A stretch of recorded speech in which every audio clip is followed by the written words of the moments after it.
പൂരാവേശത്തിൽ തൃശൂർ. നാളെ കണിമംഗലം ശാസ്താവ് തെക്കേ ഗോപുര നടയിലൂടെ വടക്കുംനാഥനിൽ പ്രവേശിക്കുന്നതോടെ 36 മണിക്കൂർ നീളുന്ന ദൃശ്യ ശ്രാവ്യ വിസ്മയത്തിന് തുടക്കമാകും. പൂരം വിളംബരം ചെയ്ത് നെയ്തലക്കാവ് ഭഗവതി കുറ്റൂരിലേക്ക് മടങ്ങി. കൊമ്പൻ എറണാകുളം ശിവകുമാറിന്റെ മസ്തകത്തിലേറി ഭഗവതി തെക്കേ ഗോപുരവാതിൽ തുറന്നതോടെ പൂരാവേശത്തിൽ അമർന്നു തൃശൂർ. ക്ഷേത്രത്തിലെ ചടങ്ങുകൾക്ക് പിന്നാലെ രാവിലെ 8:30യോടെ ഭഗവതിയുടെ തിടമ്പേറ്റി കൊമ്പൻ എറണാകുളം ശിവകുമാർ ഗ്രാമപ്രദക്ഷിണം പൂർത്തിയാക്കി സ്വരാജ് റൗണ്ടിലേക്ക്. മണികണ്ഠനാലിൽ 100 കണക്കിന് ആളുകളെ സാക്ഷി നിർത്തി കിഴക്കൂട്ടനിയന്മാരുടെ പ്രാമാണിത്വത്തിൽ പാണ്ടിമേള.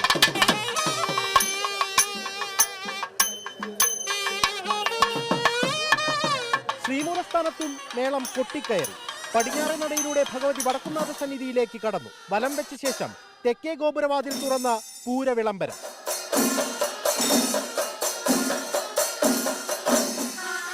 നൂറുകണക്കിന് ആളുകളാണ് വിളംബരം കാണാനായി തെക്കേ ഗോപുര നടയിലെത്തിയത്.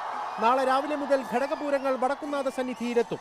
ഇലഞ്ഞിത്തറമേളവും മടത്തിൽ വരവ് പഞ്ചവാദ്യവും കുടമാറ്റവും വെടിക്കെട്ടും ലോകം അക്ഷമയോടെ കാണുന്ന ദൃശ്യശ്രാവ്യ വിസ്മയത്തിന് ഇനി മണിക്കൂറുകൾ മാത്രം ബാക്കി. റിപ്പോർട്ടർ, തൃശൂർ.